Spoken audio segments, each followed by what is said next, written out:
This drip all on my body, soaking wet the signing. Looking like a walking lick, yeah, you can tell I'm grinding.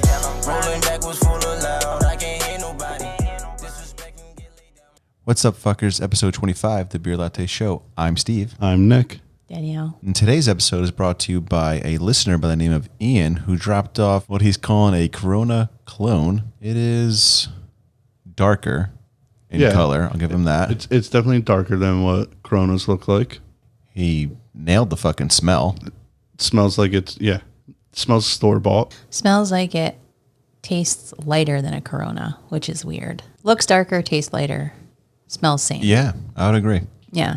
Looks super dark, or it is super dark. Tastes super, super light. I think it's like Corona Light. Not so bubbly like Corona. I'm unsure if we're going to die drinking this. Do we have any idea the alcohol percentage? I would hope the same as a Corona. It's a Corona cologne. So somewhere between whatever that is and definitely what that is. Yeah. It's not bad, though. No, I almost think it tastes better than Corona. It might be better. Like I sit there, I was like, oh, actually, yeah, that's actually a little refreshing. Maybe because it's smoother. It makes it a little bit better. It's not so like overly bubbly like a Corona is. I really like it. Yeah, I'm actually a fan. This is pretty well done. Yeah, I would rather drink this clone than the regular. I like how the beer bottles he used. He had an American flag cap. Yeah, it's nice. Very patriotic. I mean, Danielle, where would you rate this on 1 to 10 hop scale home brewed clones? So I've never had a homebrewed beer before, so I'm not exactly sure. However, being the first one I've ever had, I'd give it a 7.5. That's higher than some other beers you've rated. Sometimes I have high expectations. That's interesting. Nick, what are you thinking? I'm giving it an 8.3, better than a regular Corona. Wow. I was thinking somewhere around an 8. Yeah, this is really good. Because I'm a little bit taken back. It's very good. You know, it's very well done, honestly. Yeah, like I was expecting like drinking a Corona, but I still say this is better than it's Corona. Actually better. Yeah. I'm gonna get another bottle for the episode. And that is Ian. Yeah. Thank you, Ian. Thank you for hitting me up, and letting me know that you homebrew beers and you want to give this to us. Yeah. Anybody else out there in the New Jersey area, Eastern PA, fucking Northern Delaware, that wants to drive to us? Yeah.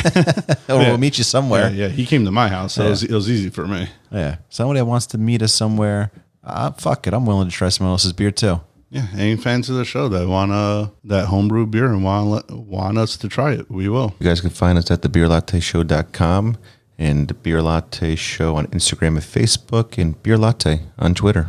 And today we have Chris Jordan on the phone. Chris, how are you? I'm doing great. How are you guys doing today? I'm good. Pretty good. Yeah, we're doing all right, actually. Thank you for speaking for all of us. The Beer podcast. You guys are Beer Latte, and I am Dudes and Beer.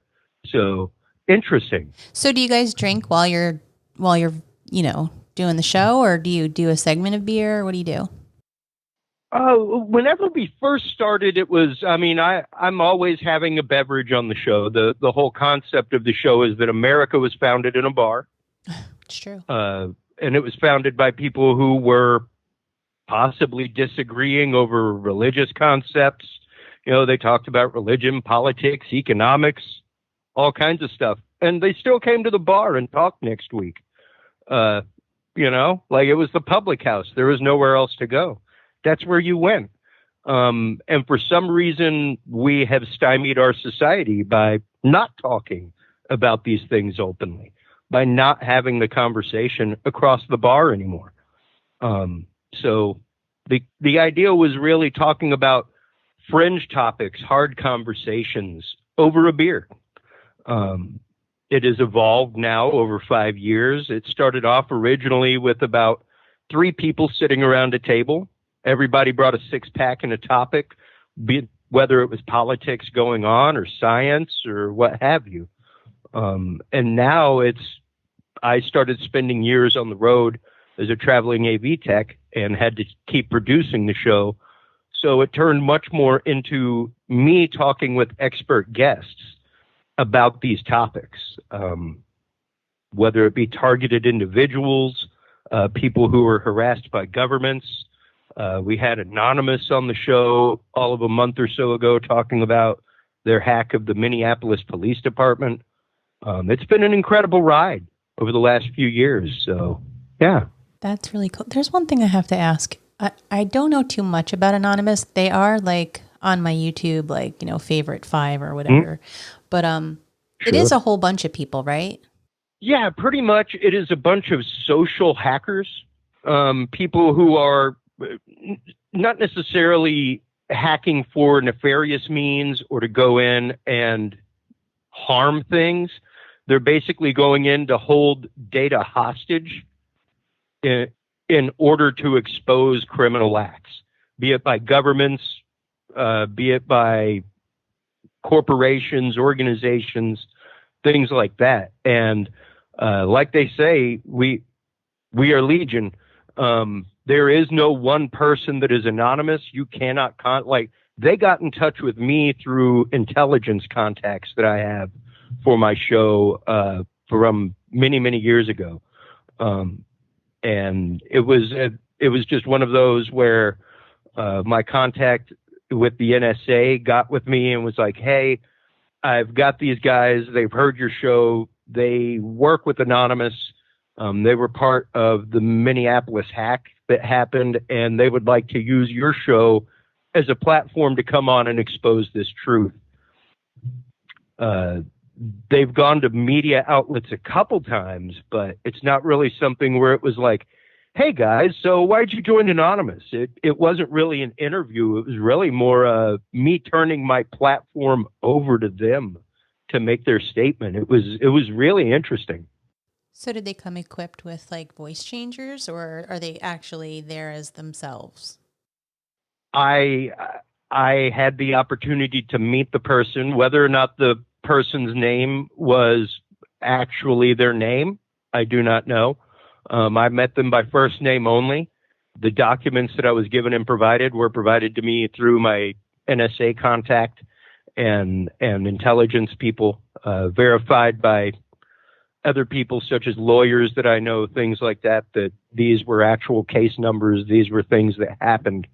So yeah, it was really, that night, 20 minutes before we went live, my site came under active DDoS attack.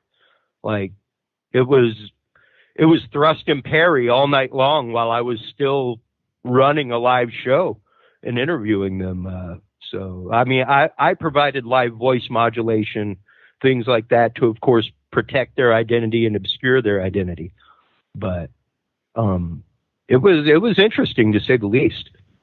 Have you had any residual feedback from that? Like, as far as surveillance or anything like that you know? Oh, absolutely. Yeah.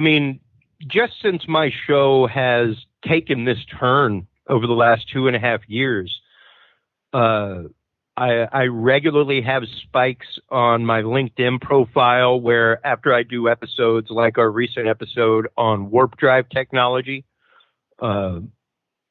with Mike Turber, that actively popped me up yet again. The first time it popped up on LinkedIn was after we did our Mandalay Bay episode, talking with a couple of victims of the Mandalay Bay shooting, as well as Mike Turber, who was one of the lead investigators that actually broke a lot of the stuff that came out, the fact that Paddock's body had been moved, all kinds of things. And it was shortly after that episode, probably about a week after that, when I was in Vegas and my LinkedIn profile shot up and it was like, hey, you're being looked at. And there were like 80 views and like 35 of them came from the Department of Defense. Oh my God. So yeah. And now, it's regular. Like I regularly keep track of my stats like any podcaster, but, better than 50% of my audience is now from the Washington, D.C., Virginia area. Oh, wow. Shout out to those guys. Nothing suspicious there. So it's like, hey, like, I don't care if it's the new Prism program that's just watching me. Hey, keep those listening. Let my money pay for something. That's awesome. You should go do a tour there. So, some of the cells. What's funny is I went there a couple times a year for work as a traveling AV tech, and we went out to a cigar bar one night, and one of the guys went up to grab a cigar, get a drink, and we were doing a live episode right there. Like, we'd all just went and gone and worked the NVIDIA convention, and we're talking about like all the crazy AI that we saw. Like, I had a scientist in my room from Lockheed Martin that was live mapping the surface of the sun with NVIDIA video cards. Wow. It was crazy, just talking about high technology. And guy came back and he was like, yeah, I was talking to one of the guys up there that we were doing a show, and when I told him who you were, he said he was a listener. Showed me his bumper sticker. I was like, holy crap. Of your bumper? A sticker of you? Yeah. Oh, that's cool. Sticker of my sticker on his car. I was like, wow, that is my first brush with a listener. That's cool. Yeah, it was pretty wild. We need to get to that status one day. Just one bumper sticker. It takes time. It's really about, just taking time and doing what you love. It's really funny out there because a lot of people get hung up. I guess for me, it comes from the concept of playing and writing music for years. I just like writing music. I have no expectation to be famous. I'm just going to do what I do because I love it. Doesn't matter to me. Like, I'll spend money on distribution platforms. I'll spend money on CDs, all that kind of stuff for my music. Why would I not do that for my podcast too? Some of it kind of disturbs me in our community whenever I hear people that are totally driven by listenership or monetization. And it's like, why don't you just worry about putting out a good show? Yeah. Yeah, no, you have to have your passion behind it. There's got to be a passion. Oh, absolutely. Absolutely. And that's really a lot of where my show came from, was my experiences in both mainstream and alternative media as a technician, producer, things like that, where I really did see the flip sides of the coin.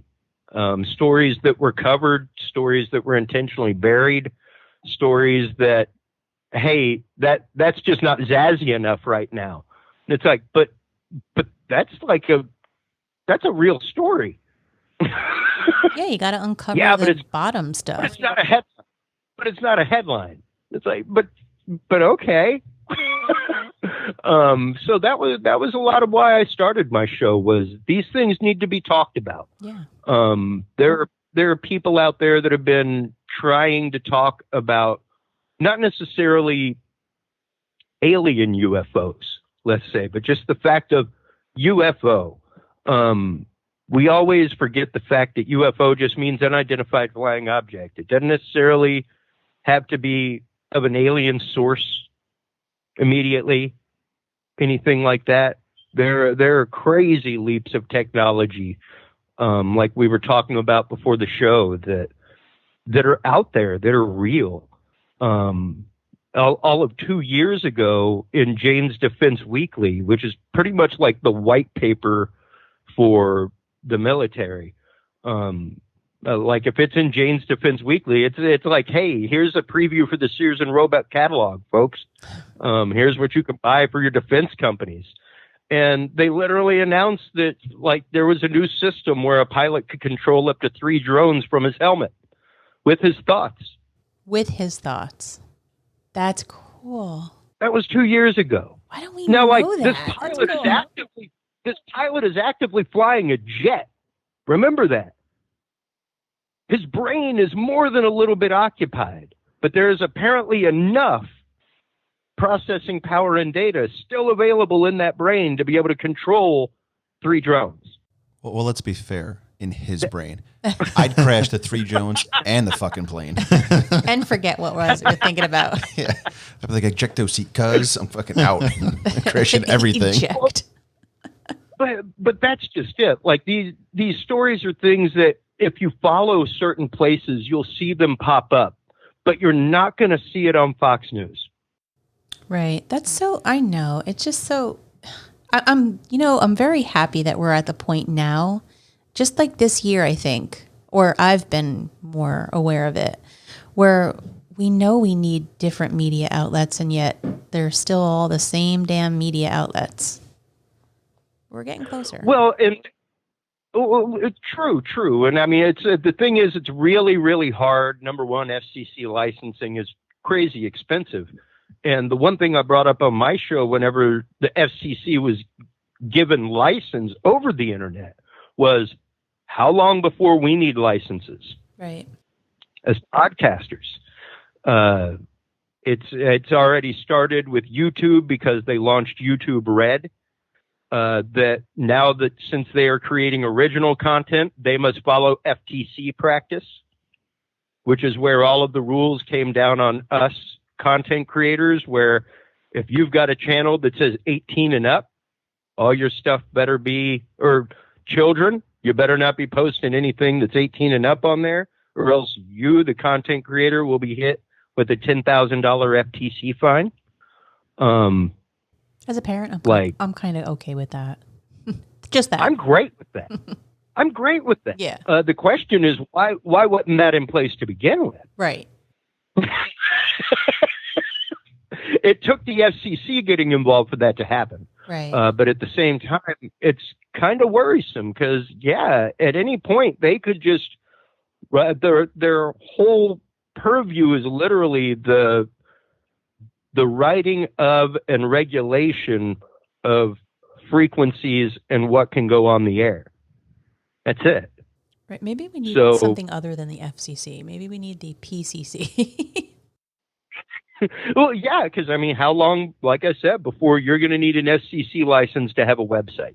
Then nobody would have it. At least, well, maybe Joe Rogan would, but yeah, and there's all kinds of things shaking out in our industry. They're just really, really wild. As far as royalties, things like that, and even all that goes straight down to algorithms and AI.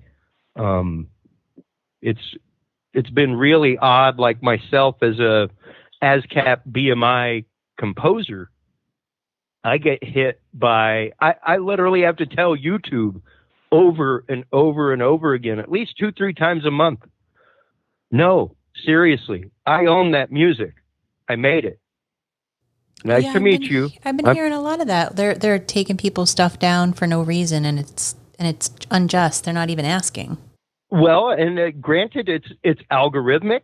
If you cannot prove that you own the rights to that, should you be able to use that? Right. You know, an artist created that, so you really do have to give some leeway to that argument. Right. But something that I've warned people about is even like the algorithms will catch you if you're posting music from a YouTube channel that go like a royalty-free YouTube channel, right. Which, believe it or not, those songs are for YouTube creators. They aren't really for you to like go grab it, use it for your podcast, and then post it up on Podbean. Right. And then what happens is people get upset because their stuff cycles back through and automatically posts to their YouTube, and then they get hit with an RIAA compliance issue. They're like, but it came from the YouTube channel. Yeah, but you didn't post it directly to YouTube. You posted it to Podbean first, which is illegal. And it's somebody's actual job to follow that pathway, or is that like a spider that does that? No, that's an algorithm. That is purely algorithmic. There is not a single human eye that touches that. Wow. Not a single one. Otherwise, like I said, I mean, I get them on my own music where I am the composer of the music. That's crazy. At least 2 or 3 times a month for my show, where it's like, no, dude, seriously, still 5 years later, this is my music. I wrote it. Here's my ASCAP number. How do they inform you, in fact, that they feel like it's not your music? What do they send you an email? What do they do? I've never gotten, I've had the strikes removed. That's it. They never ultimately say anything? Nope. Oh. Nope. That's frustrating. Nope. I never hear anything back. I literally had it this last year, right after the COVID situation happened. I put on a 5-day or 5-show long over 5 weeks online variety series to try and raise money for engineers like myself who were impacted by the COVID crisis monetarily. That's awesome. And thank you. The music, the intro music was written by me, and the first episode featured a music video that I did. And 15 minutes after the live video ended, I got an alert from Facebook, from YouTube, as well as ASCAP and BMI. Facebook and YouTube were both like, this video has been halted and cannot be seen due to RAA compliance issues. 15 minutes it took. That's it. Within 15 minutes, my video was muted on Facebook, could not be viewed, could not be watched. And then I got emails from ASCAP and BMI stating that somebody had used my music on Facebook and YouTube. That's crazy. That's really fast. I had registered that stuff 1 month prior. That music had been registered no more than 30 days prior to the launch of that program. So that's how quick the algorithms can kick in. It's gotten really, really advanced now. Suppose it's rather smart. Or dumb. Sometimes it's just dumb. Yeah, it's true too. It's actually quite dumb too. Oh yeah. I mean, go take a look at the oh my God, what was the name of the Twitter bot that they made? I cannot remember. Hold on. Now I got to Google it because I got to remember it. There was a university that made a Tay. It was Tay, the Twitter bot. Tay was basically an AI that was supposed to be like a teenage girl and started drawing its intelligence and conversational skills from Twitter threads. And literally within 24 hours, like you can look up Taybot, Taybot, or Tay Twitter. It was Microsoft that made the chatbot. And within 24 hours, this teenage robot became utterly racist and hate-filled. Oh my God. Are you kidding me? Literally started spewing out some of the most hate-filled, ridiculous things in the world. Because the only language it knew was Twitter language. That's the only place that it drew its language and syntax from.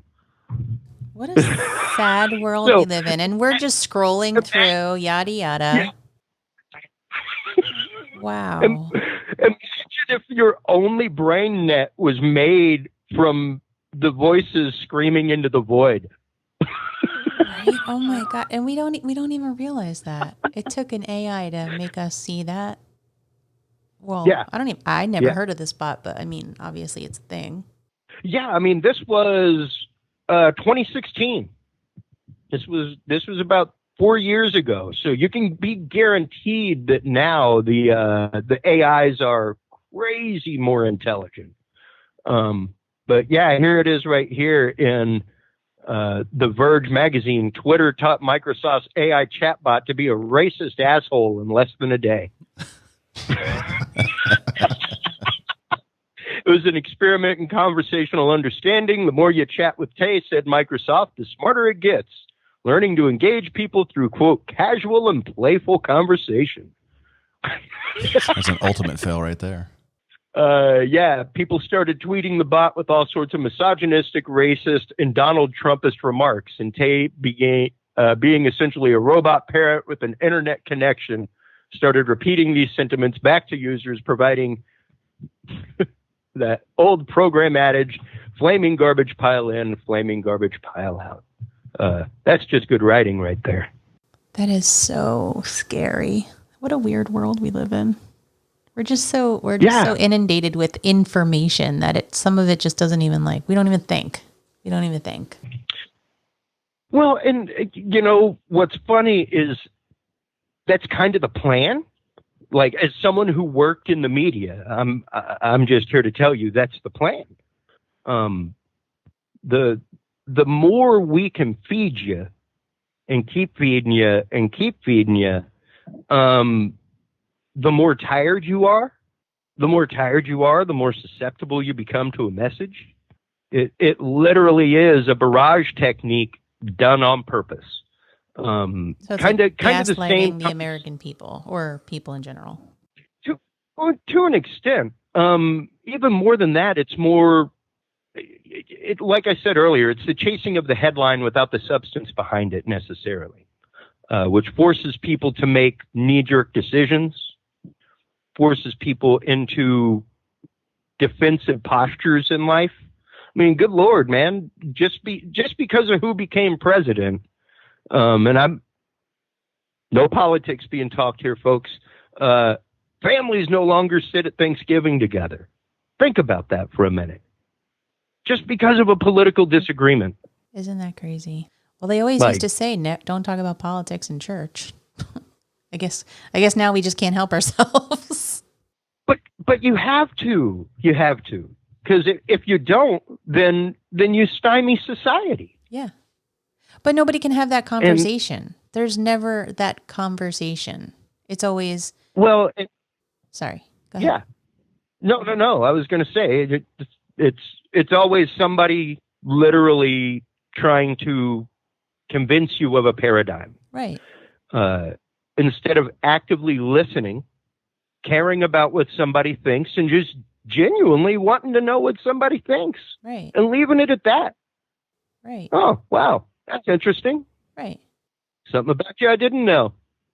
And leave it. I mean, we all come from a morally based mindset, obviously. And from that morally based mindset, we're going to find, one way or another to think, obviously. But I mean, just not to have that conversation, it's a scary world right now. Everybody can hide behind their computer and just throw crap around. It's unbelievable.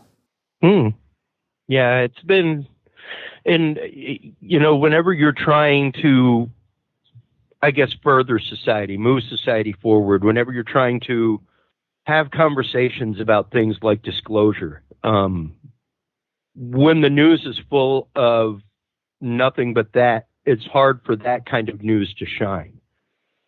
One of the topics that we cover on my show regularly is the way the first round of ATIP disclosure came out 2 years ago.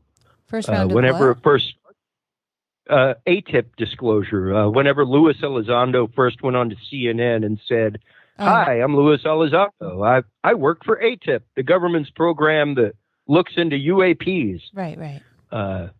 Which is why the government won't tell you anything about UFOs, because we call them UAPs now. Oh, because we changed the word. We're not talking about them. Literally, you could go and make a FOIA request for the last 10 years about a UFO. You won't get anything because they changed the designation of it to UAP. So until the public knows that, you're continuously making requests on something that they aren't technically investigating anymore. Oh, that's interesting. So if somebody asked about Danielle Quirk, and that's my maiden name, and because I'm now Danielle Del Pree, I'm just not gonna answer to that. It doesn't make any sense. Yeah. It's interesting, but that's what those fun government alphabet soups are all about. They really do have that opportunity to obfuscate information behind doors, behind committees, behind panels. Like there's been a government panel that's been asking for, Senator Harry Reid was asking for UFO information from the CIA for the last decade. Oh, presidents have been asking for it for decades. Well, the interesting thing, though, is despite the man being president, he is actively considered a temporary employee by most security clearances. Right, I know. No, I get it. But So, still.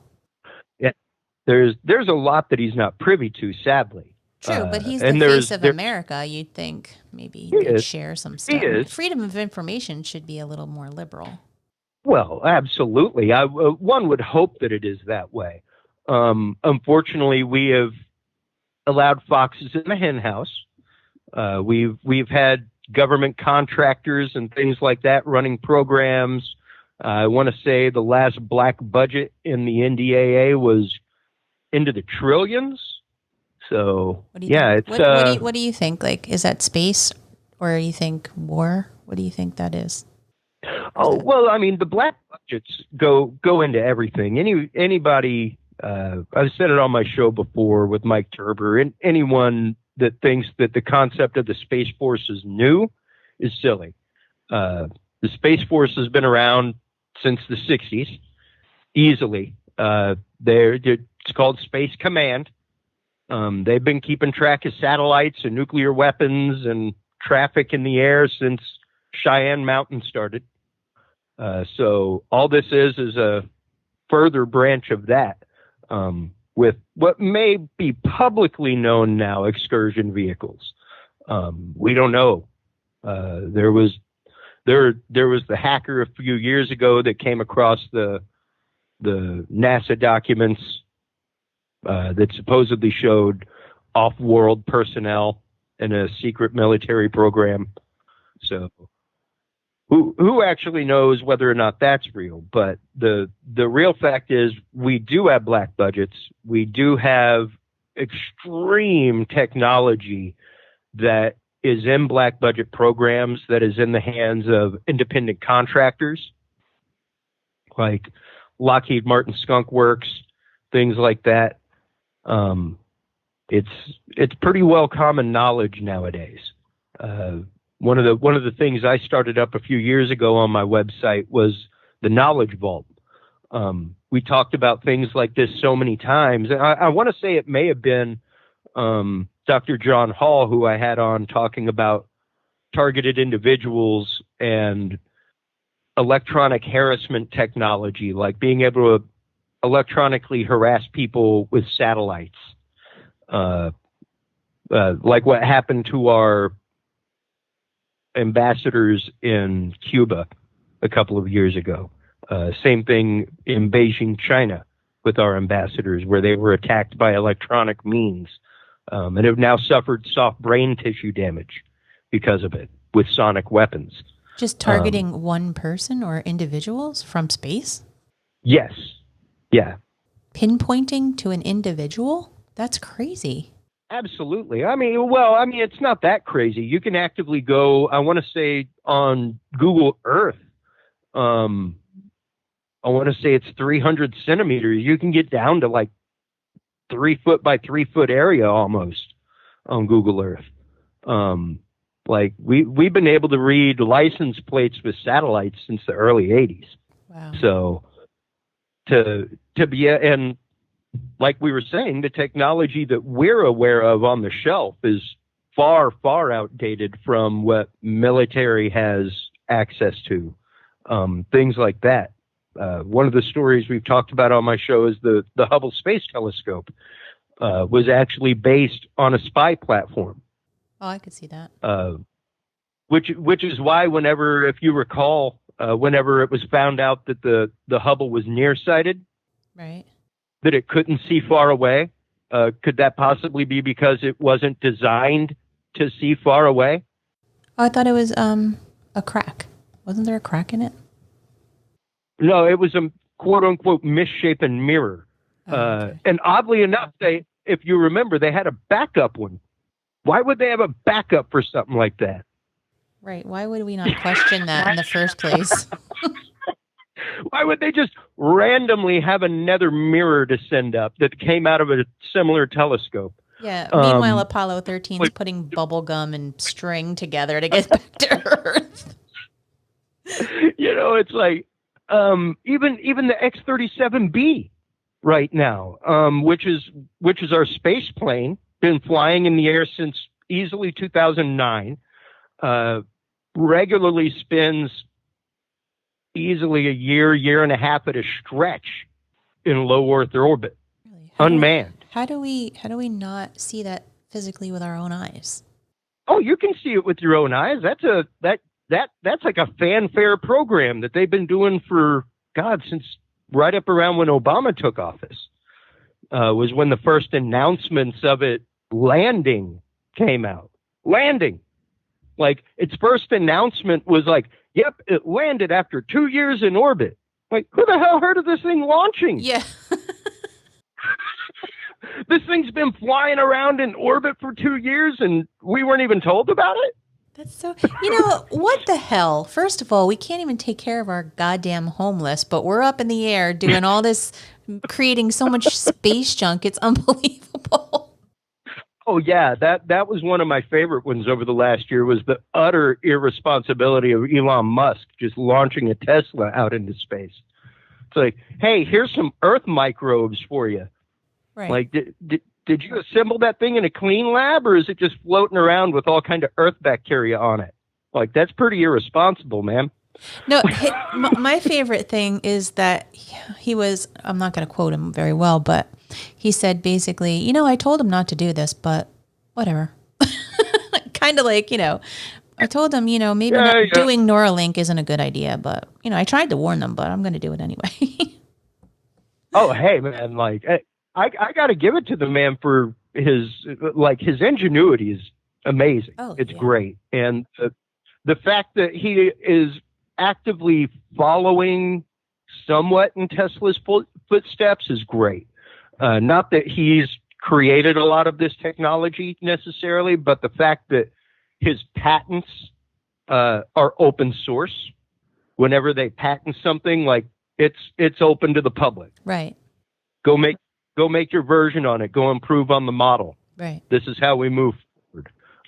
Which was the model of Nikola Tesla, which is kind of part of why he died horribly, horribly broke. Because things just didn't work that way back then. There was nobody going, look at this philanthropist. Fantastic. Yeah, no, they were unless you were let's get the money. Yeah. Yeah, unless you were dangerously throwing coins at people from airplanes. What? Yeah, like in The Simpsons, where Mr. Burns is going around throwing all the silver dollars from the airplane. Could you imagine being hit by a classic. silver dollar from an airplane? Probably die. Yeah, you'd probably Exactly. die. Yeah. Even a penny. But dollar bills floating would be nice. I'm sorry, go ahead. Well, it really is just, it's mind numbing. Once you really start following things. I'm a big user of Feedly, which is an RSS platform. But despite podcasts, folks, RSS was originally used by news organizations as a way to be able to syndicate things out to other news organizations and out to their partners across the world seamlessly and without any delay.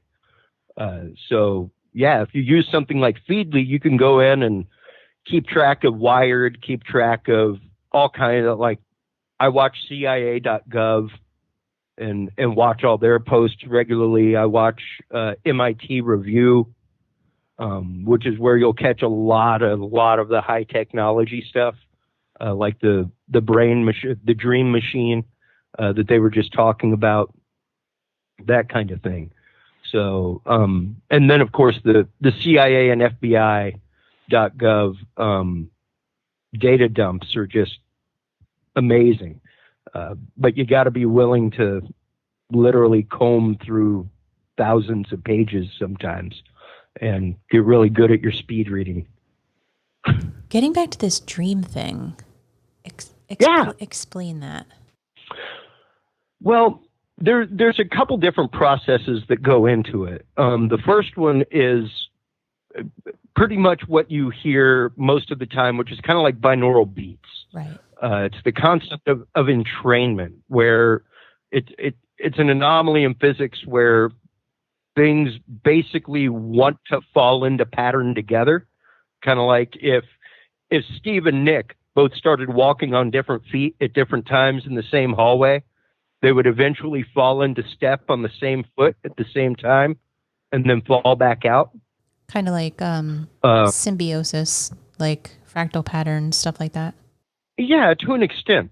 It's really just our our brain wanting to make sense of the world around us. And that makes it very susceptible to a lot of things. Like if you start giving your brain alpha waves on a regular basis, which is the frequency of brain waves associated with creativity, alert thinking, that kind of stuff, your brain will more readily produce those waves. Just like lifting weights. If you do 10 reps with the 10-pound weight in your right arm every day, probably after a month or so, you're going to pick up 10 pounds and go, wow, that was really, really light. Right. Well, you're creating the synapses, and so then you have a better trail. Yeah. Is that what you're saying? Yeah, pretty much. Your brain syncs with that idea and starts readily producing those waves easier. Basically, it starts being able to find the left foot a whole lot faster than it used to whenever it's walking around other people. Right. Is kind of the concept. Now, with that, you can sync yourself to becoming into a deeper state of relaxation. Marry that with other technology like electromagnetic resonance, things like the God helmet, which has been founded and used to give people kind of the near-death experience and the sensation of entities being in the room, even replicating somewhat the experience of those that have reported abduction. And that's all through just focusing different magnetic resonant frequencies on different parts of the brain. So marrying all of these technologies together, they can slowly begin to influence what your brain is thinking. Interesting. Does it work out the same way with everybody, or is everybody unique? Everybody's unique. I mean, we all have our own brainwave pattern and brain rhythm going on. A great example of this, I actually recently, in the last few months, my last album has a track on it that I recorded only with my brainwaves.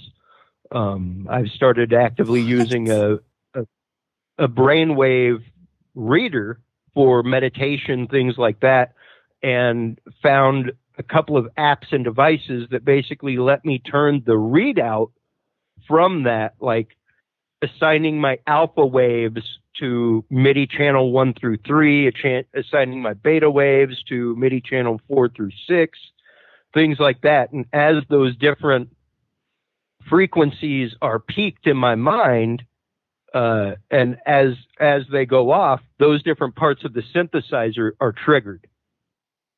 Now, what so are you sleeping when this is happening, or are you wide awake, or what's happening? No, wide awake. Wow. The tracks that I recorded for that album were actively recorded on hallucinogens, so they're even more fun. But ooh, which it ones? was mushrooms. It was a fun night. But it was, I did a lot of experimental music for many, many years, and this is something that I've wanted to do for years. And to be able to do it now is great. The crazy thing was it sounded like my experimental avant-garde music that I already make. Okay. Which really led me down a lot of rabbit holes of thought. Now, it's not necessarily something that I am like flexy enough with my brain to go, okay, alpha waves, go. So what you're hearing is literally a real-time representation of what is going on in my brain. So I recorded one track, just relaxing, letting my brain do its thing and listening to what's happening. Then took that track, played it out over my computer into the internet, into a visualization software, so that it was double stimulating my brain. I was not only hearing the track, but I was also viewing a visual representation of it. So the second track that was recorded is literally a result of what my brain is seeing and processing and hearing and processing. That is the craziest creative shit I've ever heard. Wait, did you see this done before? Or no. I've found a couple of people in communities now that have done it, but it was just one of those like, wow, this is cool. And yeah, it's been a growing community of people that are getting into this kind of technology. And like you can go on to Amazon right now and buy a Muse Brainwave headset for like $100, $150. They are not crazy expensive. How do they hook and up to if you remember, how do they hook up to your head? Oh, it's a little Bluetooth headband. Oh. That looks like a pair of headphones that you put on. And it's got little electrodes that go across your forehead. Oh, so nothing invasive. You don't have to shave anything or anything. No, absolutely not. It literally looks like a pair of sport headphones that you put on your head backward. That's awesome. Where the band would be over your forehead instead of the back of your head. And so so you multi-layered this track, and was there anything else to it before I interrupted you? It was just really, really wild. The whole experience. I did probably about 3 or 4 tracks like that night. I've done more since and still experimenting, still playing, but just really, really mind-blowing to hear it and to actively hear a physical representation of my brain doing things. And processing itself while it's being creative. It was more than interesting, let's just say. Is it cathartic? Here you go, actually. Hello? This is my brain making music. Okay.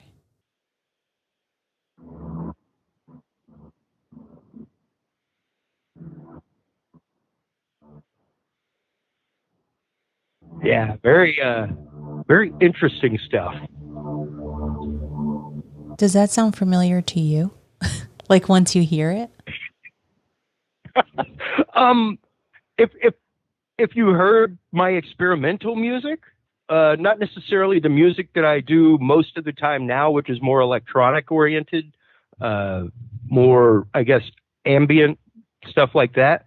But for years and years, I did a lot of experimental electronic avant-garde that was much more experimenting with sound and sonics and their placement than it was playing with melody and harmony and true notes, if that makes sense. The way I described it to most people was watch a horror or sci-fi movie and remove the words. just have sound effects and music. And that's like what I made. So yeah, like I said, whenever the track finished, it was just one of those, like, when I listened to it back, because I rarely listen to my stuff the same day. It's normally 24 hours later. And when I listened to it later, it was like, dude, this sounds like the stuff that I map out and compose on purpose anyway. That's like freaky. it was just it was really freaky for me. It was really strange. And of course, like I said, most musicians I know, of course, go to the fact of like, oh, wild. So like you can control like, what note you're hitting. And I'm like, no, dude, I don't know if the Dalai Lama could control what note he's hitting.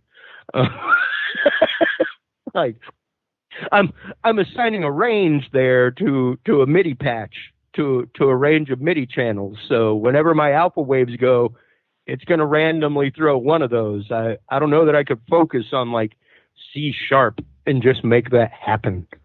So how are we not sending shit like this out into space instead of like numbers and shit like that? Like this would make sense. You know what I'm saying? Like just to get like, feedback. Yeah. Yeah. No. Interesting, because that's I'm actively waiting on a high power laser right now for a project very soon. I do all kinds of crazy projects like this just in my spare time, but I'm actively right now working on some music where I'm using lyrics but not using lyrics. They're basically coded lyrics, lyrics for poetry, things like that I have written. That are being transcribed into binary. How does one transcribe something into binary? Is it all computer binary is coding? just. Yep. Okay. Yep. There is a binary representation of the letter A, binary representation Right. of the letter B. Right. All that kind of stuff. Yeah, literally, it's like your 3 lines of poetry become like a page of code. Right. Okay. Of ones and zeros. So basically, what I will be doing with that is using the ones and zeros to then drive music basically turning that into an audio representation of the ones and zeros. And I will be using those to trigger an on-off switch to a high-powered laser pointed at whatever star system I want to point it at. So that I could then send whatever coded message I want. So wait, you didn't binary. go to Kmart or anything when they were like on clearance, right? Like, where are you getting a high-powered laser from? Well, I mean, they're regularly available now. Like, you can go onto Amazon and buy a laser to burn things with. Yeah, but I mean, like, to reach space, like, can that really happen? Oh, sure. It's just by the time it reaches the atmosphere or anything like that, it would. I mean, granted, if you get like an educational one, you can get pretty close to the atmosphere and be approximately the size of the orange by the time it gets there. So, you've got to remember that math of it being a cone of light eventually. Right. Though it's laser, it will eventually spread, even though the light is coherent.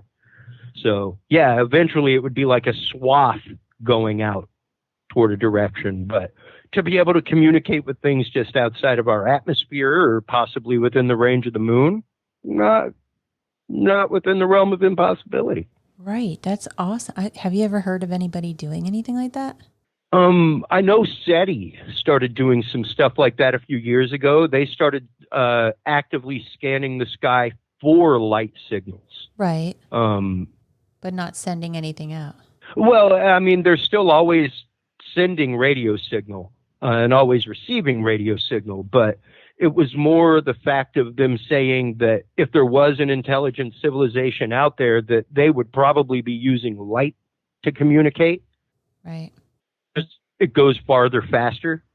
I don't know. I think your brainwaves are way more, because it's energy. Just send that energy out, and maybe something can hear that. Yeah, that's what. Why aren't we? Well, maybe they are doing that. Well, and they absolutely are. I don't know if you've seen. Oh my gosh, what is the name? I've contacted him to be on the show, and now I can't even remember the name of the new Stephen Greer documentary.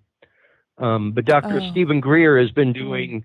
He's got an app out called CE5, and he's been doing camps all around, doing CE5 camps, going out and basically using deep meditation practice and intent, things like that, to communicate with craft and to have them manifest, things like that.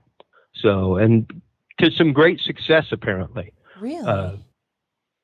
Yeah. It's been really interesting to see his work and where he's gone with all of that. I want to say it's called C5 Contact is the app. Let me look on my phone and I can tell you. And it's funny because there's like a social networking part of it too. And like I got an alert the other day. I don't normally have app alerts on my apps. It was one of those like, I'll support Dr. Stephen Greer and get this app. Next time I go out to the country, I'll do a meditation, see what happens. Then I got like 3 alerts one day, like, so-and-so is similar to you. And I was like, okay, that's got to go. I hate that. I love you, Steve-O, but I can't have that going on. I can't be getting the invites from strangers. Yes, it is CE5 Contact is the name of it. And it's great. It's great. It's got all kinds of meditation stuff in there, instructions, like follow the step-by-step instructions for making peaceful contact through CE5. So, yeah, it's basically teaching you to contact beings through meditative and conscious means, which in a quantum way is absolutely feasible. There is, of course, the whole fact of physics that is any of this actively here. Like this table that I'm feeling underneath my hands is really just a repulsion of electrons. Yeah, try telling that to Steve. He just doesn't get it. I am always telling him, like, we're all made up of the same thing, and it's not actually here. It's not as solid as you would assume, or even solid at all. Well, it's kind of like the real concept. The easiest way to do it is if you get two really high-powered magnets and put them north to north and then put your hand in between them, you can feel those magnets repelling each other in between the magnets. Right. Can you send those up to us? So, yeah, I got some. I got some spares kicking around. Sure. Just a magnet. You said high-powered. Yeah, I mean, these things are there, and they're wild, and we're finding out more and more about them all the time. Caroline Corey is another great one. Her new documentary, Superhuman. And I don't get paid by these people, folks. This is just stuff that I literally sit around and watch. I am a raving Coast to Coast fan. One of my giddy, proud moments in life was when I was on radio and actively had Tom Danheiser's cell phone number in my phone, the lead producer for Coast to Coast, because my host and his host would get on shows together, and he'd text me and be like, "Hey, can so-and-so come on tonight?" And I'd be like, "I don't know. Let me get a hold of him. Let's see what's happening." That was really cool. But the Caroline Corey is one of the most amazing people out there in the world of ESP kinetic research. And her new documentary, Superhuman, is absolutely phenomenal. There are parts in it where she actively changes the electrovoltaic current of DNA, because of course all of us carry like microcurrents. Everything's measurable by a small current because it's got electrons roving around it. Right. So every atom is like a tiny little motor of itself, which creates power. So your DNA itself carries a voltage, be it into the millivolts. It's very small but measurable. And the scientist was like, yeah, typically if I get a variation in this, it's within the realm of like 0.1, something like that. And she was able to change it by a remarkable number. She was able to change the pH of water with her thought. Well, I mean, they say the Chinese believe that. They believe. Oh, yeah. That, yeah. They always say, they always give gratitude. Oh, most definitely. And there was the research done whenever shortly before the movie, What the Bleep Do We Know came out. God, doesn't seem like it was almost 15 years ago. But just before that, there was a Chinese researcher that was doing research with water and intent, where they were freezing water, and as the water froze, there were words placed outside of it, and people focused on that word, be it hate, anger, beauty, music, love, things like that. And the positive ones had beautiful snowflake-like crystalline structures. Right. The other ones looked like ice that you made in your freezer, where it was just like a cloudy structure in the middle. It was not crystal clear. Very interesting. But this really took that to another level, because, of course, some of that could be influenced by dust, heat, all kinds of things. This was like, it was just really wild to see somebody live on camera change the pH level of water with their mind. It's unbelievable. I mean, and it just goes to show, what else we could possibly do if we use just even like 3% more of our brain. Well, and we, for a very long time, even now, as a government, put money into this research. Project Stargate was around for quite a while. That is where the SRI Institute came from, the Stanford Research Institute, which is who, of course, helped them with Project Stargate. They were the first ones to really start using remote viewing in a serious way after finding out about Russian research into the same thing. They started doing it kind of as a, well, if they're doing it, we need to do it just to see if there's any efficacy. And then they started getting really crazy accurate results and repeatable accurate results, and literally came to a point of like, wow, this is a thing. And used it and still use it to this day. Just so much to wrap your, I don't want to be, no pun intended, wrap your mind, wrap your mind around. Yeah, it's a wild and interesting world out there, and there's all kind of like I said earlier about the UFOs. We get so caught up in the zazz, in the idea that it's extraterrestrial. Wouldn't it almost be more exciting if it wasn't? Right. Right. I mean, it's so close-minded to think that it's only just coming from space or underground or Sure. whatever. But I mean, who was the first person that saw the stealth bomber and thought that was something that we had, you know? Yeah. Right. Yeah, precisely. And I mean, whenever the F-117, the F-117A made its debut in Panama, whenever we went and took down Noriega, that was the first time we saw it fly, like fly publicly. Hey, look at this new thing we got. The thing had been in the air for 20 years in testing. Right. Nobody gets to see it. Nobody yeah. Yeah. I mean. Yeah. So, yeah, all the reports of strange triangle black craft, things like that. Like, yeah. Totally test vehicles.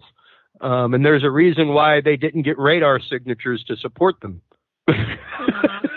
Why the radar guy was like, well, literally, that's one of the things that MUFON does, is that's one of the pieces of data that they look for is, was there a radar signature? Right. So whenever people were like, I saw this strange black triangle craft, and the radar operator nearby is like, well, we didn't see one. Of course you didn't. It's stealth technology. It doesn't show up on radar. It looks like the size of a bird. How do they get away with that though? Like, what is that? Did we hear how they did that? Well, I mean, what's that? How they're not detected by radar. Well, a lot of it has to do with the metamaterials that they're made out of. Starting with the SR-71 Blackbird and the U-2 was when they really started playing around with microbead technology in paint, which was basically like the beginnings of carbon film, where it was basically like small graphene particles that were put into the paint and then sprayed on. That kind of helped reflect the radar. The radar really depends on a direct reflective surface. So it's kind of like an echo. If you're not facing the wall that's being echoed off of, you're not going to hear a lot of the echo. Right. If that wall's directly in front of you, you're going to hear slap, slap, slap, slap, slap all day. Turn that wall 2 degrees to the side, and you won't have that effect. So that's why the F-117, whenever you look at it, looks like a kid drew it. It looks like a dodecahedron. I think isn't it looks pretty nice. Oh, it looks great. But it literally has to be flown by computers. Like the operator is there on stick, but 90% of the flying is done by computer, because if the computer failed, that thing would be a rock.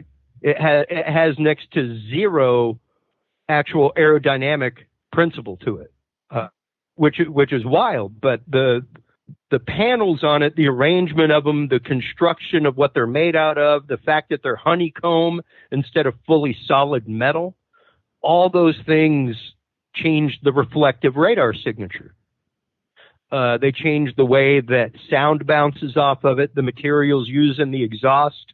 Reduced the thermal signature down to, I want to say, the F-117 had a thermal signature of approximately an eagle. That's crazy. So, like, if you were looking through a thermal camera at an eagle, that's how big the F-117 would look to you. Not like an airplane at all. So yeah, it was a lot of high technology that went into that, and went into the development of that. And there was more than that. There was Northrop Grumman, I know, had the Had Blue program. Lockheed Martin had the program that ended up winning eventually. But yeah, I mean, all this stuff is out there. It's there. we know, like 5 years ago, Lockheed Martin Skunk Works was talking about a nuclear fission reactor that could fit inside of an airplane.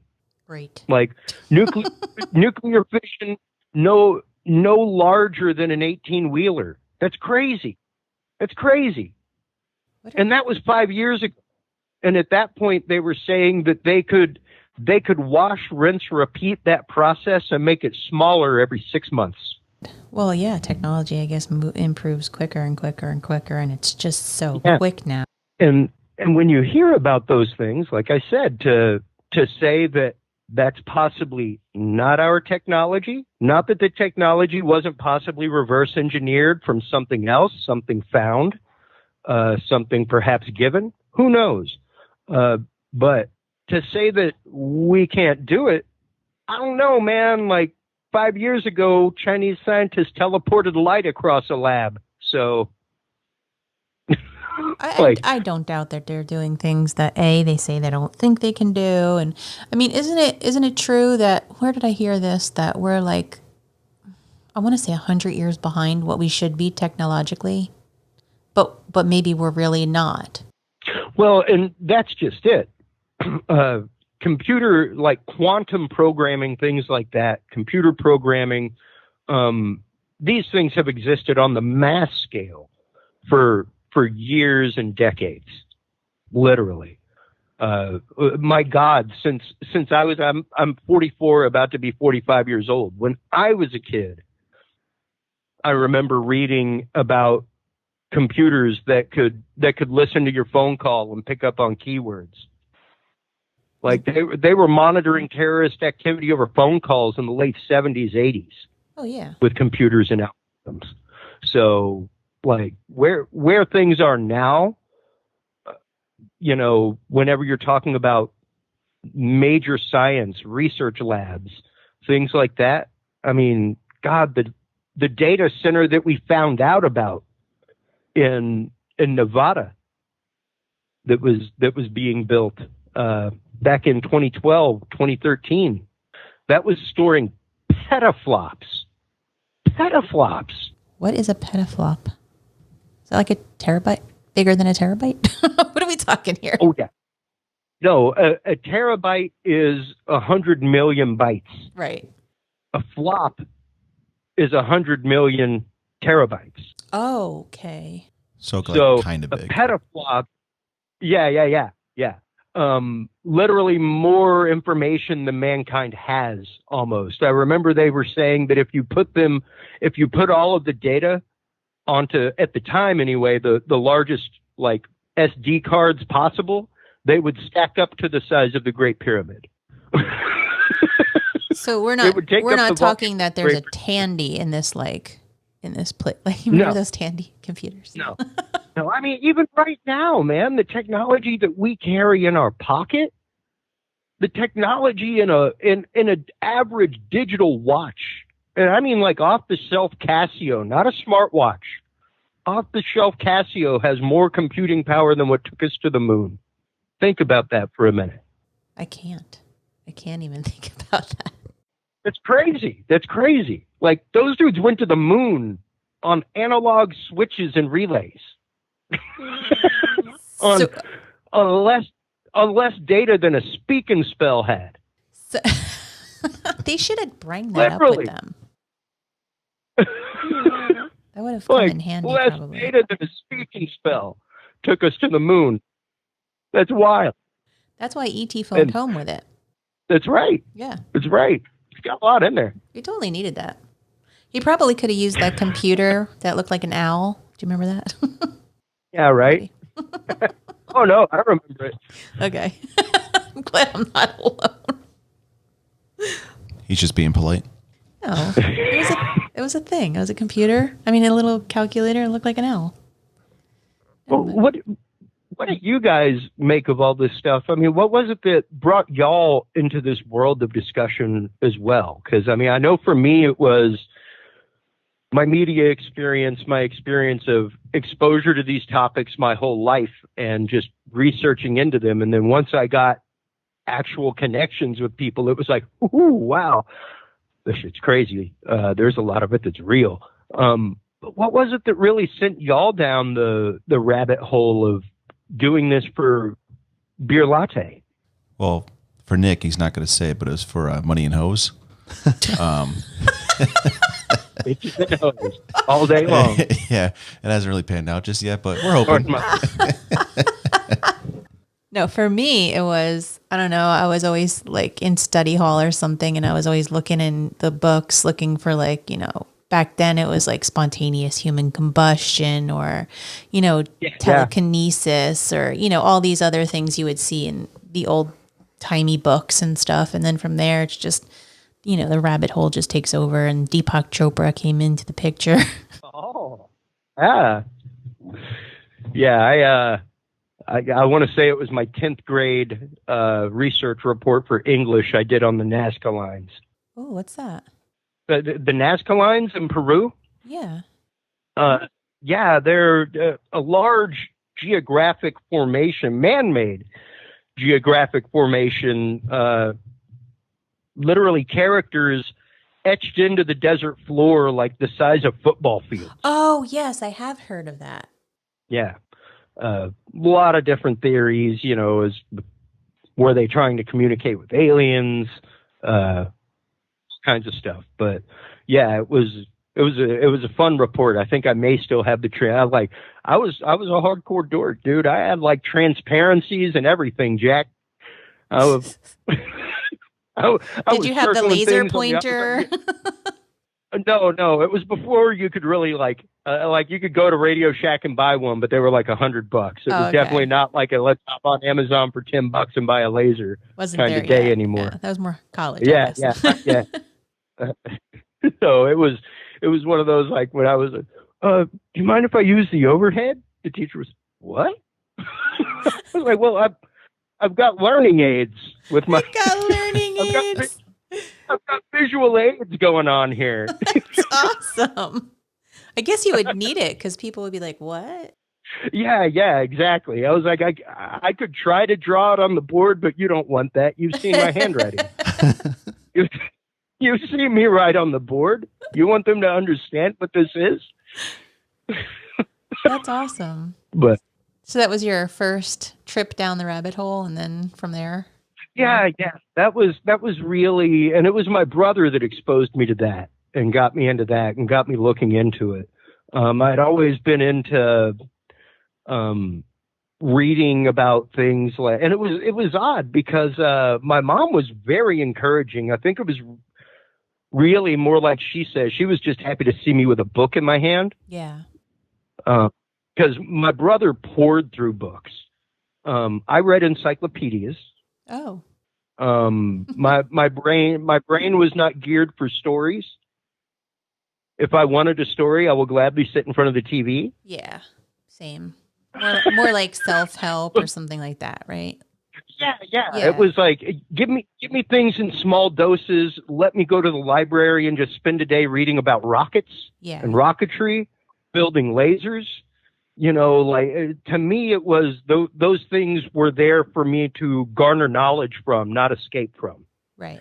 My brother read novels like crazy. I read books on like making lasers and amulets, talismans, vampires, werewolves, mythology, things like that, and ancient cultures. And those were the things that fascinated me. And, you know, looking back on it now, it was one of those like, wow, what, like, if a kid was into that stuff nowadays, dude, you'd be at a school counselor so damn fast.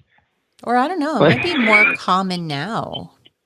You think? I mean, I don't know. No, if you're like researching laser beams, you're like Unabomber, like 2.0. Well, okay. Yeah. No, precisely. Like I literally got my first formula for gunpowder, for black powder, out of the school dictionary in my English room. And what did you do? Like there were the three chemicals and the percentages, like right there when you looked up gunpowder. That was the kid I was. Like I would have absolutely been on a watch list, man. Oh my God. Like I was out buying mercury switches for projects, all kinds of things, man. Like they would have loved my Radio Shack purchase history back in the day. I would have loved to see your shed. Like radio control parts. My son has a hoot with it now because I've of course got a whole studio of music equipment and knobs and buttons and wires, and he is hugely into his sound devices I built for him and things like that. So that's awesome. as he gets older, he's 3.5. Oh wow, he's already into it. Yeah, he has been able to plug in a microphone cable since he was 6 months old. Oh my God. Yeah. You know they had the dexterity for that yet. Well, I mean, they'll have it if you give it to them. Yeah. That's like, I don't know. I guess that's whenever I taught kids and stuff, it was always one of those like, it's funny. If you treat them like little adults, they tend to act like that. Yeah, absolutely. And then you got to be careful because then they yell like little adults. Yeah. So he's had, I give him no's about things that are dangerous. Everything else is, well, let's talk about that and why you can't have it yet. Right. We'll get there. You'll get to have it, but right now you can't. Let's find a different option for you. Like, you can't have the sharp screwdriver, but you can have this ratchet. Here's how it works. If you can lift it. Oh man, he has no fear. Like he tries to lift it. He doesn't care. Like he sees me moving boxes of gear around. He's trying to push them. He's great. It's really been fun to see him experiment himself. Like I've given him a small synthesizer, little like ribbon synthesizer and stuff that has a few knobs that change the frequency and sound, and he just sits there and tweaks around and it's great. It's great. Like he knows the Hammond organ out in the living room. He literally knows what every knob and button on it does. Really?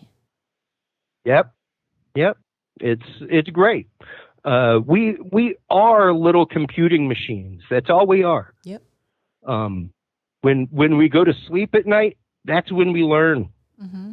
Believe it or not. Yep. Like we've put things into rote memorization, but it's kind of like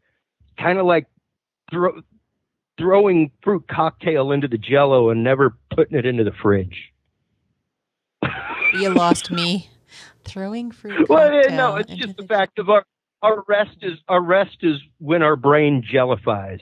Okay. It's when it takes all that data from the day and gets an actual chance to process it because it's not busy trying to breathe and like avoid traffic, right? And live.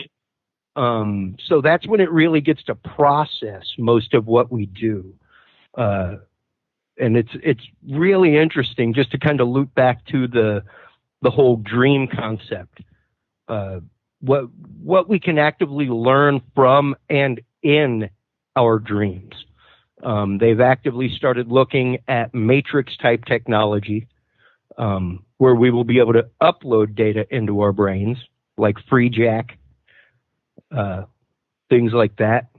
So there's a whole world of amazing stuff out there. If you're willing to open your mind, if you're willing to chase just beyond the surface of the headlines. Literally, it's just behind them. You just got to be willing to read to page 3. Oof. So far. Yeah. I know, it's tough. It's tough. It's an investment. It really is. Because, we live in a fast technology day, man. Like, and I was talking to a guy about SEO the other day and just having the conversation of, will your website be found if you're on page 3 at all? Yeah, who's going there? Who's going that far? You've either gone too far down the rabbit hole that you're just tired of looking by that point. Right. or you've already found your answer. A few times. And a whole bunch of ads. Yeah, exactly. Yeah, or a whole bunch of trash, and once again, you're just tired of looking. So it really is an information overload arena right now in our world, and the question is, how do we filter it? How do we process it? And how do we explain it? You know, how do we take the time to explain what we believe, to listen to what other people believe? These conversations happen differently with our parents and grandparents because, hey, like when my grandparents were my age, when the lights went out, they went out. Like TV went off at 10 o'clock. Right. Yeah. Then you had the American There wasn't flag. anything after the news. Yeah. After the news, you had the American flag and the dude landing on the moon and static and and like test pattern. Yeah, the That's test pattern, and then and that would wake you up to go to bed. Yeah, like you had some color bars and a 1K tone on the screen. That's it. That's it for the next 8 hours. I hope you enjoy one tone. And that UHF, what the hell was that anyway? Yeah. Well, and it was a different patient day and age. Like I've even brought up the fact of advertising right now. If you look at people that have kids my son's age, we've all but cut the cable cord. Right. Only thing we have is Amazon, Netflix, and a couple of platforms that we pay for because, like, I pay for the Amazon Great Courses. I highly recommend it. If you haven't checked it out, if you're an Amazon person, dude, it's great. You literally get like a panoply of little 13-part lectures by PhDs. Like I'm in the middle of learning astrophysics right now. Whoa! Like I'm taking an astrophysics course with an MIT astrophysics professor. It's crazy, and it's like $7.99 a month. Wow, that's damn reasonable. Utterly reasonable. Where it's like, man, you know, like if I'm going to sit here and have something on in the living room while my son takes a nap and I code websites, like that's the kind of stuff I watch. I don't like put Friends on in the background. I'm normally watching like Discovery Channel or something. Yeah. You know? Yeah. So it's like, too. I'd much rather have something like that on the background where my brain can just sponge information and I can get show ideas. And and just pro tip, guys. That's what I do. I literally sit and watch things like that. And then I go onto LinkedIn and I find them and I just go old school spycraft on it. I start liking their things and start sharing them and start commenting until they get familiar with my face. And then they comment back on my comment and I comment back and we start a conversation. Then I send them a message.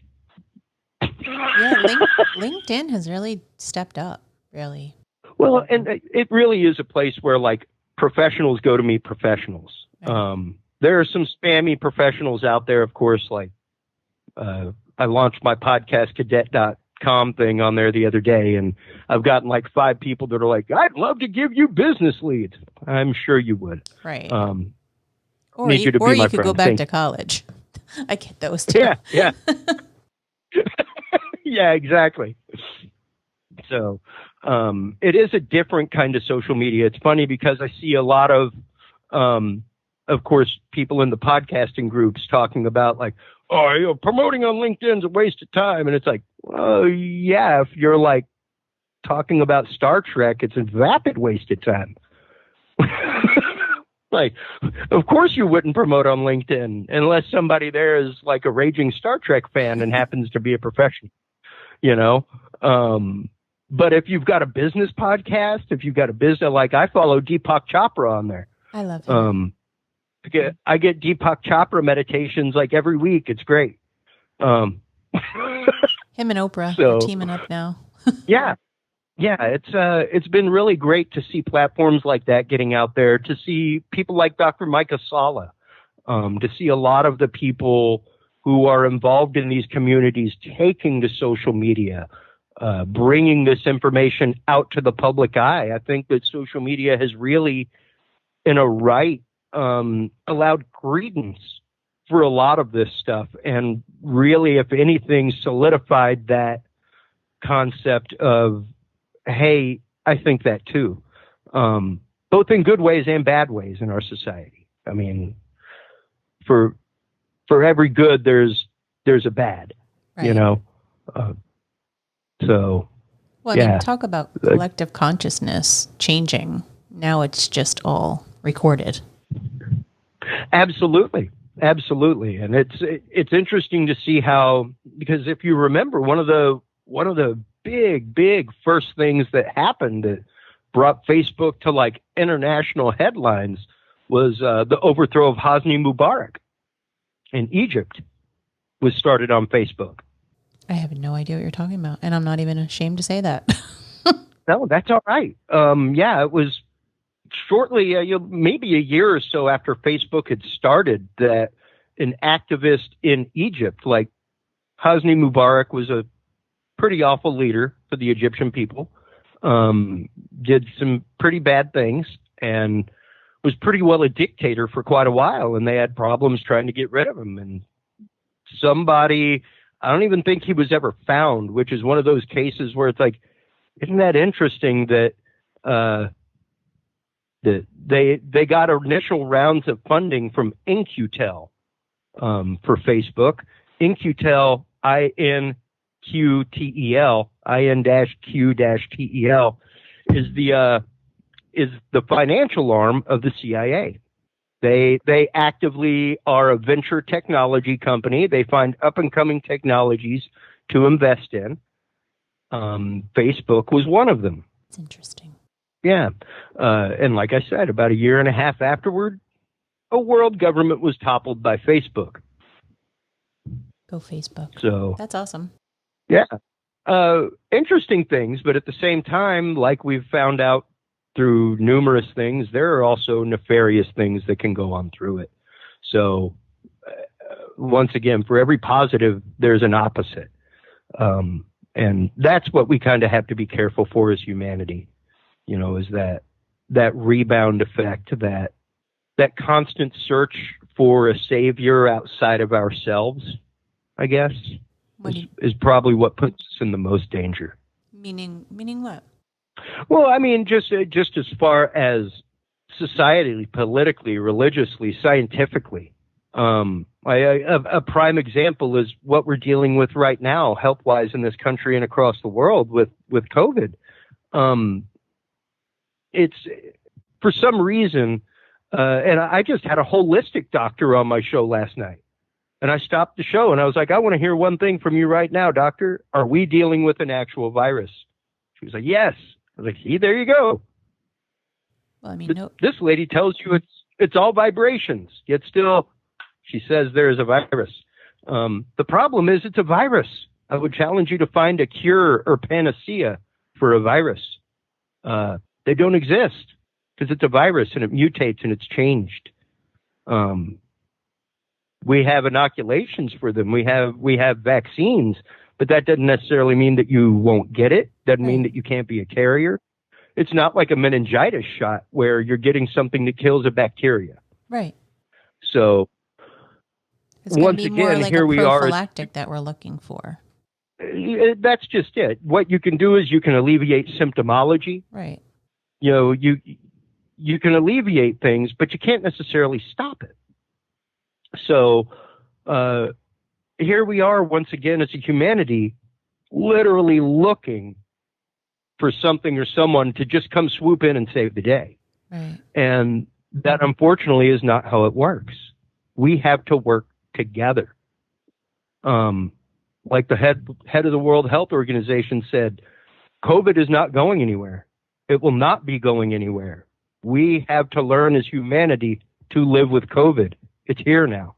Right. And like with everything, it's either an immunity or it's got to be herd immunity. That's the only way I see out of this is the herd immunity. That's it. Well, and you know, my wife's a worrywart. I love her very much, but there's like I keep trying to tell her, there is right up around a 1% chance that you will get it.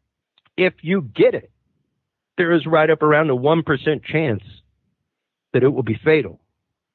Less than 1%. Yeah, less than 1%, I was thinking. So you're looking at, like, I think statistically it's a 0.001 or 0.002% risk factor. Like, Yeah. you got better odds probably of getting hit by a car crossing the street.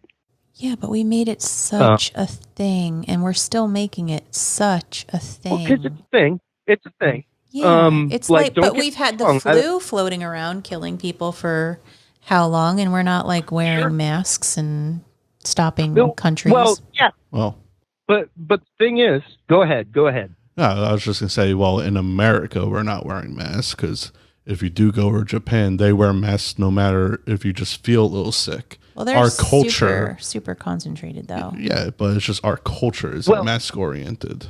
Don't forget though, they also were hit many decades ago, or not many, but decades ago with the bird flu epidemic. Right. Things like that, where we were not necessarily hit with it. Japan and Korea were hit hard with it. Right. And that's really where we first started seeing a lot of the people in Asiatic countries, whenever they traveled, started wearing masks. Yep. Things like that. I work international conventions regularly and see it on the regs. And it's one of those, like, it has utterly crushed my soul. I have not had a gig where I go out and work equipment or do something in over 5 months now. That's crazy. It's crazy. It is so crazy. I don't know when, like, I have not touched equipment for other people and I don't know how long, and it's driving me nuts. I miss my industry. I miss my love. And yeah, but I was having the conversation with someone earlier today. Even if we come up with all of these rules, there will still be people that do not follow them. You can make a law about anything. That the beauty of America and why people pour into our country, even trying to do so with COVID, still trying to come and be in America. The beauty of it is that you have the God-given right to wake up every day and make whatever stupid decision you want. Yeah. And the government can't tell you not to do it. Well, they'll find ways. They'll find ways. Oh, sure, absolutely. But it's the fact of, if you want to wake up and not wear a mask, cool. That store owner also has the same right to refuse you service. Right. Just like if you weren't wearing shoes.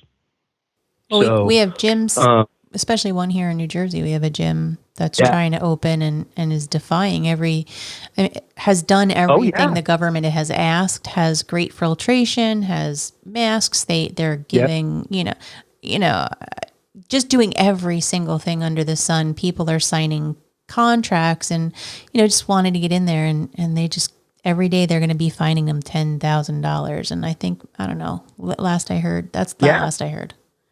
But I mean, you got these people that are eager to get back and it's just like, what do we do? Well, and it's a point of curiosity. It's definitely a point of challenge right now. Because it's rough. We do need to restart an economy. We do need to get back to life in some modicum at some point. And I've said it numerous times on my show that as opposed to anything else that has ever happened in humanity, next to possibly World War II or World War I, this will be the earth shaker. Like 9/11 didn't even impact the world the way that this has. No. 9/11 was one of those where, like, maybe you had some travel delays afterward. And since, there are some new security protocols, but aside from that, it's not like everybody knew someone that was fully affected by 9/11, where they lost their job because of it, or they lost a family member, or one of their friends lost a family member. COVID is literally something where by the end of this year, everybody will know someone that either lost their job, had a family member that got sick, had a family member that was on the front lines working, or had somebody that died. And that's just mind-boggling to think about, to know that right now, people like my buddy, who is a respiratory therapist, like these poor people, and don't get me wrong, there are probably some who spent their time in war, be it serving as a doctor abroad in a war zone, something like that. But probably not too many of them have had to make the hard, life-changing choice of who gets the respirator. They've had to make the hard choice of whether or not to put a patient on the respirator or what the course of treatment is. But having to make the choice of that guy gets the respirator and that guy doesn't, they've never really had to do that. So we're dealing with new things that we've never really had to deal with. And as opposed to the Spanish flu, because, don't get me wrong, like almost 100,000 people die a year in the U.S. from the flu.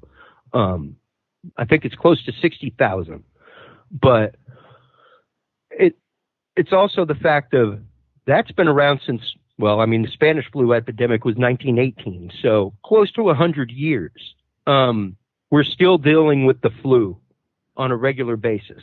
We've got a handle on that now. The flu is treatable. We know how to do it. We know how to spot the symptomology. We even have vaccines for it. But what you're getting is a cocktail of about five vaccines put together that there are about 25 or 30 different versions of the flu out there. So even though you're getting 5 in you, there are still about 20 out there floating around that you don't have inoculation for this year.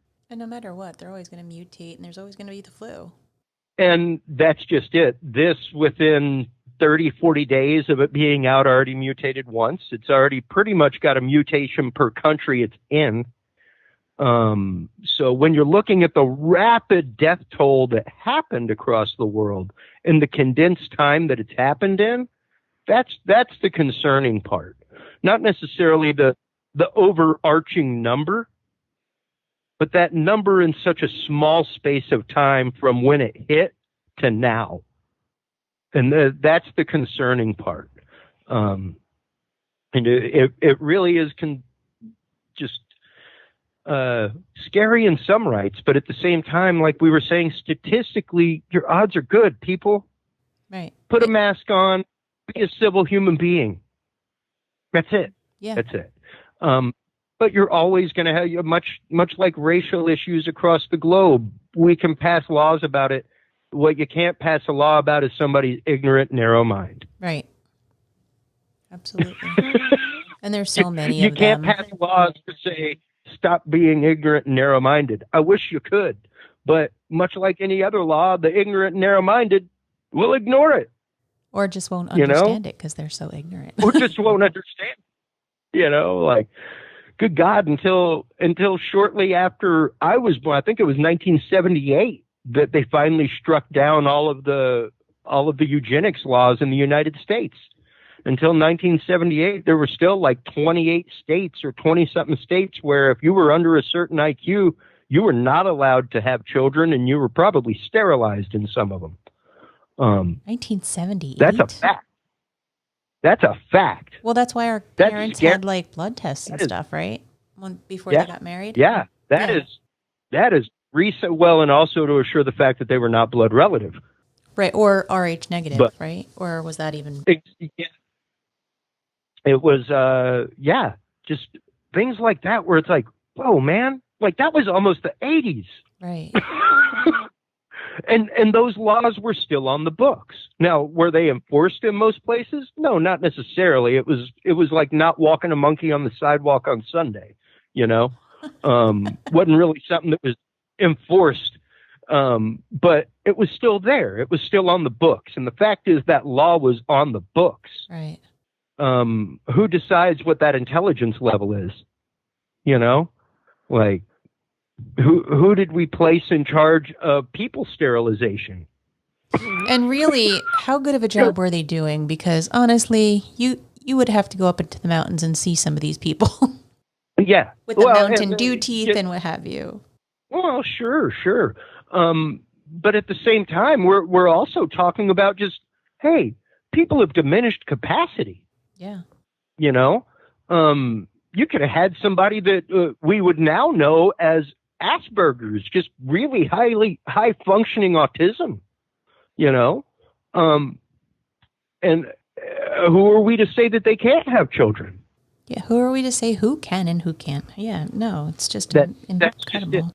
Just it. Yeah. So we take a lot of liberties in this country, which is beautiful. It's great. We are granted liberties beyond anybody else. But above all else, what needs to reign supreme is common sense, you know, and just pure humanity, just returning to a point of being human. I'm hoping that at the end of all this, at least toward the end of all of it, that we have come back to a point of appreciating our families again.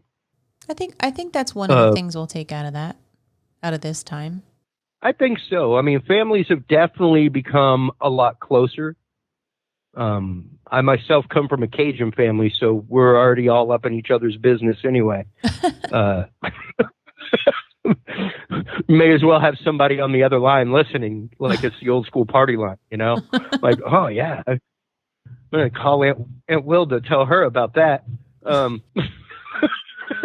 You find it all out at the family reunion. Oh yeah, and it's normally in the, you know, when the men are cooking and then the men leave to go out and drink beer and then the women come in and they're doing theirs. And yeah, it's just all different gossip from different sides. It's hilarious. But trying to weave our way through these obstacles of information in the world and get down to the root of truth, I think, is what we're supposed to be doing as a humanity, as a people. So that's what I've kind of put my mission at. And if that makes it the point that over 50% of my listenership is out of the Washington, D.C., greater Virginia area, cool. Hey, they're intelligent. I show it to my wife. Yeah. Hey, you know, hey, for all I know, they're all listening and going, yeah, dude. Yeah, that's right. Tell them. I hope that's what they're doing. Or not. Yeah, or not. Or probably really, really not. So they probably don't even smile. I have a very understanding wife who, on occasion, like whenever I was contacted about Anonymous, it was one of those like, yeah, okay, let me get back to you this evening. I'm definitely interested. I definitely want that to happen. And I immediately went out and talked with my wife, and I was like, I need to talk with you. I've been contacted about an interview, and I would like to do it, but I am going to leave this up to you. Because, yeah, like having somebody like that on that show pops you up on certain radars. Right. It pops you onto social networks that maybe, you know, might not be the best thing sometimes. So you really do have to learn to vet those things and not jump to conclusions. I'm one of those people that typically, before I throw any articles up on our Dudes and Beer group, things like that, I'm looking for 2 or 3 validations before my leads go out on stories I've heard from guests and things like that. It's like, hey, check this out. Okay, cool. Let me look for that in 2 or 3 different ways. Let me see if I can't find at least 2 other sources locally and one from abroad that supports that. And if that's the case, I'll run with it. That's just doing your due diligence. Yeah. And, you know, I recommend most people try to read at least one source of news from outside of our country. Try to read, and it can be tough, folks. I know. Try to read one that you utterly do not agree with. Yeah, right? Yes. Or we have to That's have a okay. Conversation. Yeah. You might learn something. Like, you might, and just read it. Don't read it with any tint, with any color. Right. Just Unbiased, read it. Yeah. Yeah, and I guess it was last year at South by Southwest, I had a data analyst on And he was talking about the issue in society with confirmation bias, where people are presented with information that conflicts with their paradigm of belief, but their paradigm of belief is so strong that they cannot accept that information and that point of datum as fact. Exactly. That's what I was trying to say earlier, where we all have our own morals. That's it. And, there's absolutely the fact of whose truth is it? Because me and my brother grew up together. We probably both have totally different emotional experiences of the exact same situation. Yep. Because of the filter of our experience. That's just how you see things. But to dispassionately look at things, he's like, that's where I get it, because I'm a programmer. And to me, it's just a point of datum being added to my system. Why would I be angry at a point of datum? There's no reason why you would ever be angry at that. Now, would you be more mad if later on the project was finished and then somebody came up with that point of data? No. You went, well, that would have changed the whole project had we known that point of datum. Right. Well, yeah. So, you mean knowing it beforehand would be great. Yeah. Yeah. Or even being open-minded enough to listen to the point of datum. Right. Because the point of datum may just change the end result. That's why I keep saying right now I think my personal view is we're in a point of, let's say, civil unrest. I feel like we're going to come to something. It's going to come to something. And if we all can't have that conversation, it's going to come to something. But. Most definitely. Unfortunately, I think for some powers that be, that is a highly desirable outcome. Unfortunately, that's where they want it to be. Because, unrest makes money. Mm-hmm. Right. It doesn't necessarily division makes money. Yeah. That's right. It sells papers. It sells headlines. Yep. It's sexy. It buys bombs. It builds bombs. It builds spyware. All that stuff. Every bit of it. So, yeah. The machine will love that. Yeah. The market may not love it. The market may not be able to bear it, but that doesn't mean that a whole bunch of people ain't going to get rich off of it. Yeah. It's sad. And that's just it. Yeah. It's the tail wagging the dog effect. Yeah, absolutely. We've got to rein that in. We've got to bring that back into control and remember that America is a republic and that democracy is a form of voting, not a form of government. Republic means that the people hold the power. Well, if government is not representing you, vote them out. Do it. Just get rid of them. Yep, absolutely. Fortunately, it sounds so easy. It does. But what's funny, though, is that there is perfectly legal means. There's the Constitutional Congress out there. We can have a convention of states that's legally allowed for. The convention of states would allow us to basically pull a halt to the entire federal government and say, whoa, horses, we need to get you in check. We're going to write some new laws that are going to regulate you. And as of right now, for the Convention of States, I want to say it is 21 states. Or 19. 26 states have to pass the resolution through both House and Congress in their state. House and Senate, rather. House and State Senate, it has to pass through the resolution to be a part of it. And right now, I think it's either 18 or 19 states have passed the resolution through both houses. Most people don't even know that's an option. Yep, exactly. Not really a part that they teach you in history class. But it's right there, and it's an option, and it's like federal government halts. We all go back to our state governments, and we convene and rewrite some rules, and we get things straight.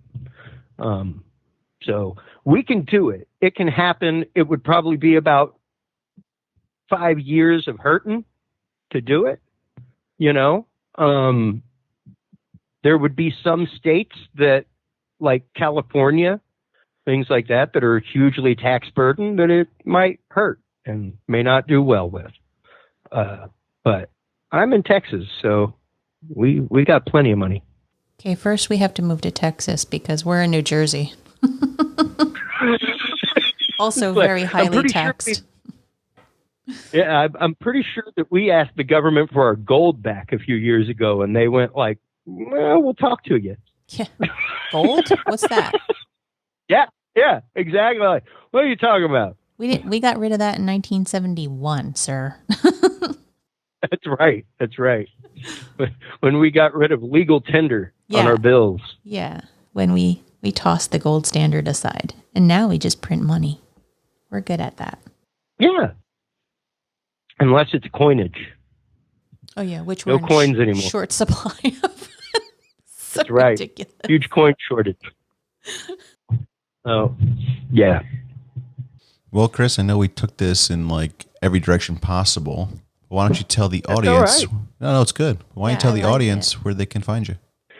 You can find me live every week on Dudes and Beer. Dudesandbeer.com is the website. It's where the Knowledge Vault is, all the episodes, all kinds of great stuff.